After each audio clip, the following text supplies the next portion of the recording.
संतोष अंबिकेंकडे आपण पहिल्यांदा जाऊया, कारण त्यांना बाहेर जायचं. संतोष अंबिके. हा, नमस्कार. आवाज ऐकू येतोय माझा?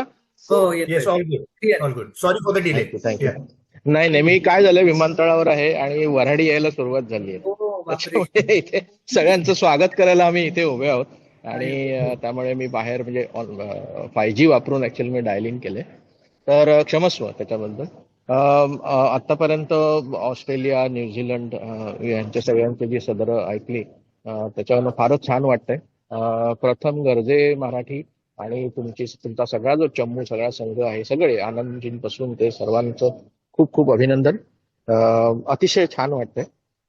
सिंगापूर बद्दल सांगायचं झालं तर गेली जवळजवळ 32-33 वर्ष सिंगापूरमध्ये महाराष्ट्र मंडळ खूप मोठं आहे, कार्यरत आहे आणि त्याच्या स्थापनेमध्ये सुद्धा माझा हातभार होता. तर सांस्कृतिक जे आपलं अंग आहे, मराठी सांस्कृतिक अंग, धार्मिक अंग, ह्याचा खूप प्रचंड इथे इकोसिस्टीम आहे. मंडळामध्ये जवळजवळ 1000च्या वर सभासद आहेत आणि मला तर शिबानीताईंना ठाऊकच आहे की इथे साहित्य संमेलनही घडलं होतं 2012 साली आणि शिबानीताई आल्या होत्या त्या संमेलनाला.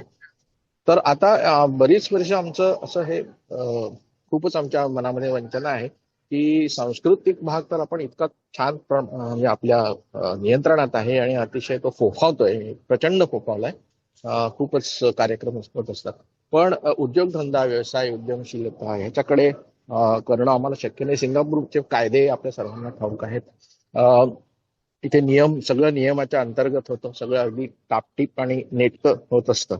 तर त्याच्यामुळे मग गर्जे मराठी सारखा मंच हा खरं म्हणजे हे जे उद्दिष्ट आहे त्याचा पाठपुरावा करायला गर्जे मराठी हे अत्यंत अतिशय उत्तम असं एक साधन आहे, असं आमच्या लक्षात आलं होतं. तर 2024 मध्ये फेब्रुवारीमध्ये एक पहिली इथे एक स्नेहसभा झाली होती. बैठकच म्हणायला हरकत नाही त्याला, कारण त्याला खूप माणसं नव्हती, पण खूप छान झालं होतं आणि आनंदजी स्वतः आले होते. त्यांनी गर्जे मराठीची त्यावेळी माहितीही दिली होती आणि मग त्याच्यानंतर प्रकल्प आणि उपक्रमण याच्याबद्दल बोलणंही बरंच झालं, पण खरं सांगायचं तर त्याचा काही आणखीन पुढे पाठपुरावा झाला नाही. आणि तर तो आता अतिशय वेगाने आणि अतिशय चांगल्या प्रकारे आत्मीयतेने कष्ट घेऊन करण्याची खूप खूप इच्छा आहे. तर गर्जे मराठी सिंगापूरमध्ये प्रस्थापित झालेली नाहीये, परंतु ही जी गोष्ट आहे ती अतिशय अयोग्य आहे आणि असं का घडलं नाही हे आता इतिहास आहे तो. पण आता सिंगापूरमध्ये गर्जे मराठीचं गरजायला पाहिजे, गर्जे मराठी गरजायला पाहिजे हे आम्हाला खूप जाणवायला लागलं. आणि सांस्कृतिक क्षेत्रामध्ये थायलंड, हाँगकाँग, मलेशिया यांच्याबरोबर आम्ही खूप काम केलेलं आहे. ईस्ट एशिया महाराष्ट्र मंडळ याच्यामध्ये कार्यरत आहे. नाटकं, साहित्य ह्याच्यावरती आमचं काम चालू असतं. पण हे जे आपलं क्षेत्र आहे, उद्योगधंदा, व्यवसाय, उद्यमशीलता, ह्याच्यावरचा जो आपला पाठपुरावा आपल्याला जो करायचा आहे तो सुद्धा आम्ही सुरुवातीला हाँगकाँगच्या बरोबर आणि त्याच्यानंतर मग इंडोनेशिया, थायलंड आणि मलेशिया ह्यांच्या सहकार्याने करायचा असा आमचा मानस आहे. आता याच्यामध्ये कुठले उपक्रम घ्यायचे, कशाचा पाठपुरावा करायचा, एकंदरीत कसं हे पुढे जायचं ह्याच्याबद्दल आम्हाला मार्गदर्शन लागणारच आहे, त्याच्यात काही शंकाच नाही.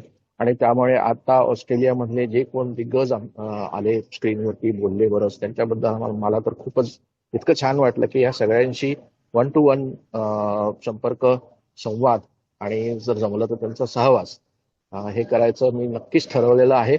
आणि एक टीम आम्ही आता बनवत आहोतच. त्या टीममध्ये उद्योजक काही, आमच्या इथे काही 2-4 उद्योग सिंगापूरमध्ये फार उद्योजक नाही आहेत, आपल्या सर्वांनाही ठाऊकच. सिंगापूर हे फायनान्शियल हब आहे, वेल्थ मॅनेजमेंट हा आमचा इथला मुख्य, आमची इथली इंडस्ट्री आहे. तर त्या क्षेत्रामध्ये बरंच काही करण्यासारखं आहे आणि त्याचा म्हणजे एक ऍडव्हान्टेज असा की सिंगापूर हे एशियामधलं फायनान्शियल कॅपिटल आहे. तर इथे त्या क्षेत्रामध्ये खूप काही करण्यासारखं आहे. तर तो एक हे धरून, आणि सस्टेनेबिलिटी बद्दल जे आता बोलणं झालं ते सुद्धा सिंगापूरचं जे सरकार आहे त्याच्यामध्ये खूप मोठ्या प्रमाणात कार्यरत आहे. बऱ्याच प्रकारचे त्यांच्या स्कीम्स आहेत, ग्रांट्स आहेत, त्याच्यावरती सुद्धा काम करायचं हे नक्की असा आमचा मानस आहे. तर आपल्या सगळ्यांचे आशीर्वाद, मार्गदर्शन आणि आपला संपर्क, संवाद आणि सहवास आहे, हे जे सूत्र आहे आम्ही महाराष्ट्र मंडळात वापरलेले गेली 32 वर्ष, तर हेच सूत्र आता गर्जे मराठीमध्ये वापरायचं असं आम्ही ठरवलेलं आहे. तर लवकरच बोलूया. धन्यवाद अतिशय, पुन्हा एकदा सर्वांचे मनापासून आभार. Manoj, over to you.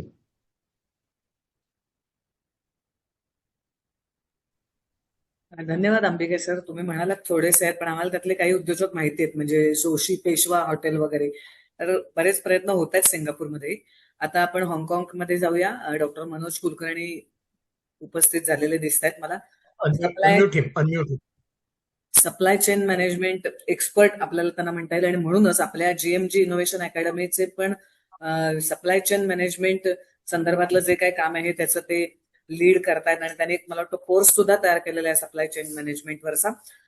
गरजे मराठीशी तर ते 2016 सालापासूनच कनेक्टेड आहेत, आणि हाँगकाँगलाही राहिलेले आहेत, चायनालाही राहिलेले आहेत, आणि स्वतः एक चांगले लेखक कवी सुद्धा आहेत. त्यामुळे त्या क्षेत्रातलं सुद्धा त्यांचं मराठी भाषेसाठी योगदान आहे.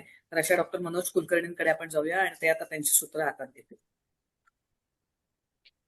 नमस्कार, मी मनोज कुलकर्णी हाँगकाँगहून बोलतोय. आत्ताच सिंगापूरहून संतोष अंबिके बोलले, शांघायहून दीपक शिंदे देखील माझ्याबरोबर आहेत, आणि अमित वाईकर आणि प्रद्युम्न इंगळे माझे शांघायचे परममित्र आणि गरजे मराठी बरोबर कित्येक वर्ष जे बरोबर आहेत ते देखील मला दोघंही दिसतायत स्क्रीनवर. वेळेअभावी कदाचित आपण सगळेच बोलू शकणार नाही, पण मी म्हणतो नेहमी की मी भारताच्या पूर्वेकडल्या देशांचं प्रतिनिधित्व करतो, तर मी 10 मिनिटं पुढची तुम्हाला हाँगकाँगमध्ये घेऊन जातो. आणि माझ्या भाषणाच्या आजच्या विषयाचं नाव ठेवलंय मराठी हाँगकाँगची गरजे मराठी हाँगकाँगची सप्तपदी. का ते मी नंतर सांगेन. हाँगकाँगबद्दल लोकांना थोडं बहुत माहिती असतं नसतं. आत्ता जोशी मॅडम म्हणाल्या त्याप्रमाणे मी हाँगकाँगचं वर्णन करताना असं करतो, हिरव्यागार डोंगरांच्या विखुरलेल्या रांगा आणि त्यांच्या अधूनमधून डोकावणारे समुद्राचे तुकडे, निळ्याशार आकाशाला छेदणाऱ्या उंच उंच इमारतींपर्यंत पोचणारे नितळ स्वच्छ रस्ते. पुढची ओळ महत्वाची आहे.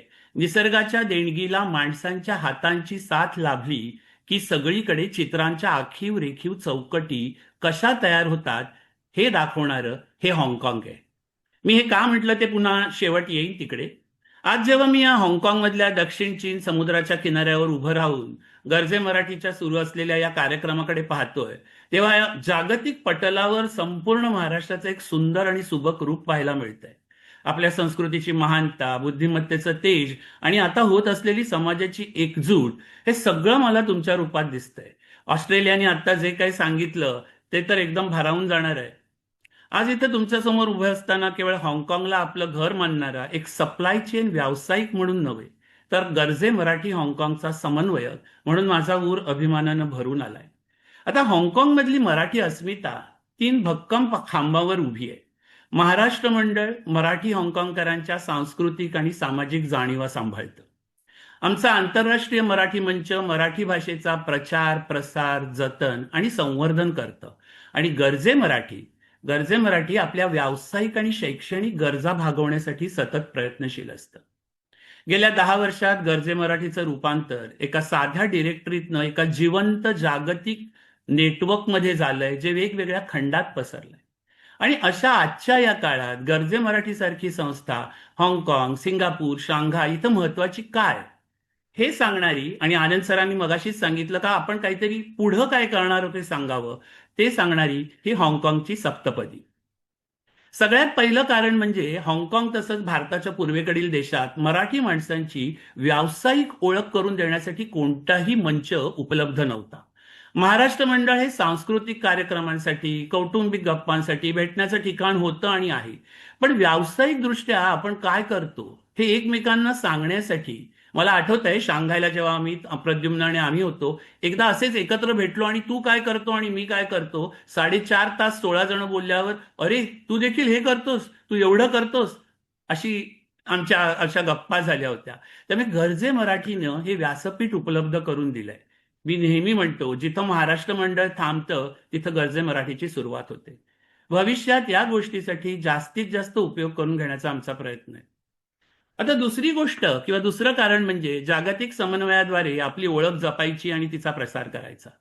गरजे मराठी हाँगकाँग ही इतर देशांना म्हणजे अमेरिका, युरोप, मध्य आशिया, भारत या देशातल्या लोकांना भारताच्या पूर्वेकडील देशांमध्ये उघडणारी एक खिडकी आहे. मी नेहमी म्हणतो आम्ही चीनच्या उंबरठ्यावर आहोत. चीनपासून इंडोनेशियापर्यंतच्या देशात सध्या देश प्रदेश पातळीवर काय चाललंय, तिथं औद्योगिक विकास कसा होतोय, उद्योगधंद्यांना किती वाव आहे, इथल्या शैक्षणिक संस्थांमध्ये काय चाललंय, ही सगळी माहिती तुमच्यापर्यंत पोहोचवण्यासाठी आम्ही मदत करू शकू. तुम्हाला जर काही प्रश्न असतील, शंका असतील तर तुम्ही जरूर संपर्क साधू शकाल. तिसरी गोष्ट, गरजे मराठी व्यावसायिक मार्गदर्शनाचं मेंटरशिपचं एक मोठं केंद्र आहे. आत्ता विजय सरांनी काही उदाहरणं देखील दिली. तर नोकरी आणि व्यवसायाची संधी शोधणारा मराठी तरुण पदवीधर आणि आशियाच्या आर्थिक केंद्र असलेल्या हाँगकाँग, सिंगापूर, शांघाय इकडे बहुराष्ट्रीय कंपनीमध्ये नेतृत्व करणारे ज्येष्ठ अधिकारी यांच्यातली जी दरी होती ना, ती यशस्वीपणे मिटवण्याचा प्रयत्न गरजे मराठी करत आहे. आजचं जागतिक कॉर्पोरेट जग अत्यंत गतिमान आहे, स्पर्धात्मक आहे. आता हाँगकाँगची कार्यक्षेत्र कुठली? सप्लाय चेन आणि लॉजिस्टिक्स, फायनान्स, स्टार्टअप आणि IT. तुम्ही गुंतागुंतीची जागतिक सप्लाय चेन सांभाळत असाल, फायनान्समध्ये एखादं जोखीम व्यवस्थापन करत असाल किंवा एखादा टेक स्टार्टअप वाढवत असाल, तर तुम्हाला कित्येक वेळा अनुभवी मार्गदर्शनाची गरज असते. गरजे मराठीमुळे हाँगकाँग मधल्या लोकांना बसल्या बसल्या आपण स्टॅनफोर्डच्या प्राध्यापकांशी, दुबईतल्या उद्योजकांशी सहज बोलू शकतो, त्याचं मार्गदर्शन घेऊ शकतो आणि हे फार महत्वाचं आहे. चौथी महत्वाची गोष्ट, गरजे मराठी नेहमी उद्योजकतेला प्रोत्साहन देतं. गरजे मराठीने जाणीवपूर्वक मराठी माणसाचा फक्त नोकरी हा दृष्टिकोन बदलून त्यांना जागतिक उद्योजकतेकडे वळवलंय. आता एखाद्याला हाँगकाँगमध्ये किंवा हाँगकाँग आणि चीन बरोबर व्यवसाय करायचा असेल तर गरजे मराठी त्यांना कित्येक प्रकारे मदत करू शकतं. कित्येक लोकांना एक दुसऱ्यांशी जुळवून देणं हे काम सहज होऊ शकतं. त्याच्यानंतरचे दोन महत्वाचे मुद्दे म्हणजे समाजातले दोन महत्वाचे घटक, स्त्रिया आणि तरुण. आजच्या तरुणांची, मुख्यतः जेनझी पिढींची आणि स्त्रियांची देखील विचारशैली, अभिव्यक्ती, कार्यक्षेत्र इतकी बदलली आहे आणि या दोन्ही गटांमध्ये प्रचंड ऊर्जा आणि जबरदस्त आत्मविश्वास आहे. हाँगकाँगमध्ये डॉक्टर, प्राध्यापक या पेशांपासून मॉडेलिंग करणाऱ्या इंटिरियर डिझायनर विविध क्षेत्रात मराठी स्त्रिया काम करतायत. भारतातून हाँगकाँगमध्ये शिकायला येणाऱ्या मुलांची संख्या खूप वाढतीये. या दोन्ही गटांशी समन्वय साधून त्यांना गरजे मराठीचा अधिकाधिक उपयोग कसा होईल आणि त्यांचा गरजे मराठीला कसा उपयोग होईल हे देखील पाहण्याचं आमचं उद्दिष्ट आहे. ही झाली 7 पदं. 7 पदीमधलं शेवटचं आणि सगळ्यात महत्वाचं आणि माझ्या जिव्हाळ्याचं म्हणजे आपण गरजे मराठीच्या इनोव्हेशन अकादमीतर्फे आत्ता शिवानी मॅडम म्हणाल्या तसा सप्लाय चेन मॅनेजमेंटचा एक कोर्स सुरू करतोय आणि मला अत्यंत आनंद होतोय का गरजे मराठीच्या या 10व्या वर्धापन दिनी का मला हे सांगायला की ह्या कोर्सची पूर्ण तयारी झालेली आहे. हा कोर्सचा उद्देश असा आहे की यात सहभागी होणाऱ्यांना सप्लाय चेन मॅनेजमेंट विषयाची स्पष्ट आणि व्यावहारिक माहिती करून द्यायची. या विषयात करिअर करण्यासाठी किती आणि कोणत्या संधी आहेत त्या सांगायच्या, या संधीपर्यंत पोहोचवण्यासाठी दिशा दाखवून मार्गदर्शन करायचं आणि सर्वात महत्वाचं म्हणजे एखाद्या नवीन उद्योजकाला सप्लाय चेन संबंधित काही प्रश्नांची उत्तरं हवी असतील तर ती शोधायला मदत करायची. यात आम्ही एखाद्या केस स्टडीवर माहिती देत असतानाच आमचे अनुभव, किस्से, आमची मतं सांगून चर्चा घडवून आणू असं या कोर्सचं स्वरूप आहे. आता या कोर्सचं आणखी एक वैशिष्ट्य, आम्ही यात प्रत्यक्ष सहभागी होणार आहोत. म्हणजे फक्त व्हिडिओ नाही दाखवणार आहोत, तर आम्ही जे कोणी यात भाग घेणार आहेत कोर्समध्ये त्यांच्याशी प्रत्यक्ष लेक्चरद्वारे बोलणार आहोत. तुम्ही जर विद्यार्थी असाल, तुम्ही नवीन उद्योजक असाल, तुम्ही सप्लाय चेनमध्ये काम करत असाल किंवा तुम्ही सप्लाय चेन व्यतिरिक्त इतर कोणत्याही विभागात काम करत असाल, सर्वांना काही ना काही सांगता येईल असं आमच्याकडे निश्चित आहे. या उपक्रमात जगभरातील सप्लाय चेन तज्ज्ञ सहभागी होत आहेत. सिंगापूरहून संजय देसाई, मँचेस्टरहून मोहन वाघ, दुबईहून विशाखा पंडित आणि निलय गोस्वामी, अमेरिकेतून अश्विन अभ्यंकर आणि हाँगकाँगमधून मी. या कोर्सची पूर्वतयारी झालेली आहे. लवकरच भारतातील काही युनिव्हर्सिटीजच्या मदतीने हा कोर्स सुरू होईल. या कोर्सचं नाव आहे classroom to career in supply chain management. आणि शेवटचं, हाँगकाँग सारख्या आंतरराष्ट्रीय शहरात राहताना आपल्याला वेगाचं, कार्यक्षमतेचं, मजबूत नेटवर्कचं महत्व माहिती आहे. सप्लाय चेन मॅनेजमेंट मधल्या माझ्या स्वतःच्या प्रवासाने मला असं शिकवलंय की साखळीची ताकद असते ना, ती तिच्या कड्यांच्या मजबूतपणावर अवलंबून असते आणि गरजे मराठी ही त्या न तुटणाऱ्या साखळीसारखं काम करते. आंतरराष्ट्रीय विमानतळावर हाँगकाँगच्या उतरणाऱ्या प्रत्येक मराठी माणसाला त्याच्या पाठीशी एक व्यावसायिक कुटुंब उभं आहे हा विश्वास देण्याचा आमचा प्रयत्न आहे. मी पुन्हा माझ्या कवितेकडे येतो. त्या कवितेत मी शेवटी म्हटलेलं हाँगकाँग विषयी, पौरात्य आणि पाश्चिमात्य जगांना जोडणारं, ब्रिटिशांची शिस्त सांभाळणारं, आशियाई संस्कृतींना जोपासणारं, आता झपाट्यानं बदलणारं, चीनच्या उंबरठ्यावर बसून चीनमध्ये डोकावणारं आणि त्याच वेळेस विश्वदर्शनाची अनुभूती देणारं बहुरंगी, बहुडंगी, बहुआयामी, सुलभ, सोपे आणि सुगंधी, कारण हाँगकाँगचा अर्थ सुगंधी बेट. तर असं हे हाँगकाँग आहे. चीनच्या उंबरठ्यावर बसून चीनमध्ये डोकावणार आहे आणि त्याच वेळी विश्वदर्शनाची अनुभूती देणार आहे. आणि हे वर्णन हाँगकाँगच्या गर्जे मराठीलाही एक दिवस तंतोतंत लागू होईल याचा मला विश्वास आहे. मी सुरुवातीला म्हटल्याप्रमाणे निसर्गाच्या देणगीला माणसाच्या हाताची साथ लाभली की सगळीकडे चित्रांच्या आखीव रेखीव चौकटी कशा तयार होतात हे हाँगकाँग उदाहरण आहे त्याचं. सुनीताताई आणि आनंद सरांनी पहिल्या 10 वर्षात गर्जे मराठीचा एक भक्कम पाया रचलाय. पुढचं दशक त्याच्यावर पक्की इमारत बांधण्याचं आणि त्या सुरेख चित्रांच्या आखीव रेखीव चौकटी पूर्ण करण्याचं आहे. त्यासाठी आपण सगळे मिळून एकत्र काम करूया. धन्यवाद. जय हिंद, जय महाराष्ट्र. अति सुंदर. छान, मस्त. आता तुमच्या बरोबर जे सगळे आहेत हाँगकाँग किंवा चायनातले त्यांच्याशी आपण बोलूया. दीपक शिंदे आहात का तुम्ही? कारण दीपक दीपकजी आहेत. आता शांघायहून दीपक आहे आणि तो शांघाय आणि चीन विषयी थोडंसं सांगेल. दीपक. नमस्कार सगळ्या मंडळींना. 10व्या स्थापने दिवसाचं गर्जे मराठी संस्थापक गाणू सर आणि इतर मान्यवरांना सगळ्यांना माझा नमस्कार. मनोज कुलकर्णी यांनी सविस्तर माहिती दिलेली आहे आपले शांघाई, हाँगकाँग आणि सिंगापूर बद्दल. तर मी याच्यामध्ये फक्त 2 पॉईंट ऍड करू शकतो की मी स्वतःहून आणि माझे काही सहकारी प्रद्युम्न इंगळे, अमित वाईकर, मनोज कुलकर्णी हे आम्ही स्थापनेच्या म्हणजे मुहूर्तमेढ ज्यावेळेस ठेवली होती गर्जे मराठीची त्या दिवसापासूनचे संस्थापक आणि एक विटनेस म्हणून आम्ही त्या कार्यक्रम पाहिला. आणि त्यावेळेस असं इमॅजिन केलं नव्हतं की गर्जे मराठी एवढं मोठं आणि जग विस्तारेल, कारण की त्यावेळेस अशी परिस्थिती होती की एखादं प्रोफाईल जर द्यायची आहे तरी लोक विचारायची कशाला द्यायची, काय द्यायची. आणि आज जर बघितलं तर साधारण 10,000 लोक सभासद झालेले आहेत आणि आज 10वा स्थापना दिवस आपण सेलिब्रेट करतोय. त्याबद्दल सगळ्यांना शुभेच्छा. माझं बेसिकली चीनमध्ये राहण्यामध्ये वास्तव्य असं आहे की महाराष्ट्रातले जे उद्योजक आहेत ते बऱ्याच अर्थी मला कनेक्ट होतात. त्या चीनबद्दल माहिती असते ती मी पुरवायची व्यवस्था पण करतो आणि वेगवेगळ्या क्षेत्रामधले माहिती आज पुरवली जाते. आणि त्याच्या व्यतिरिक्त शैक्षणिक क्षेत्रामध्ये जे विद्यार्थी येतात ते सुद्धा आजकाल बरेच कनेक्ट करतात आणि हे एकमेव कारण की गर्जे मराठी थ्रू हे कनेक्टिव्हिटी वाढलेली आहे. आणि गाणू साहेब पण ज्यावेळेस पण चायना हा विषय येतो त्यावेळेस ते माझ्याकडे डायव्हर्ट करतात. मध्ये नेत्रे साहेब पण ते पण आले होते आणि बरेचसे विषय.